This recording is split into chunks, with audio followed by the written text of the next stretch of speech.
السلام علیکم دوستو، میں ہوں فاروق بزدار۔ میں سیاست پر بات نہیں کرتا، لیکن پاکستان کے مسائل اور ان کے حل پر میں اکثر بات کرتا ہوں۔ ایک بہت بڑا پاکستان کا مسئلہ ہے، وہ یہ ہے کہ ہم لوگوں میں برداشت نہیں ہے۔ عدم برداشت ہم لوگوں کا سب سے بڑا مسئلہ ہے، چاہے وہ حکومتی لیول پہ ہو، چاہے وہ شخصی لیول پہ ہو۔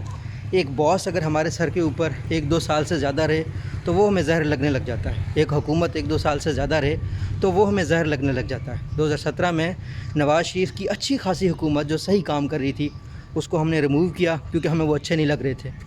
2022 میں خان صاحب کی محنتوں سے پاکستان بہت بہتر ہو چکا تھا، ہم نے ان کو عدم اعتماد سے ہٹایا، اور پھر آپ سب کے سامنے ہے رزلٹ کیا آیا۔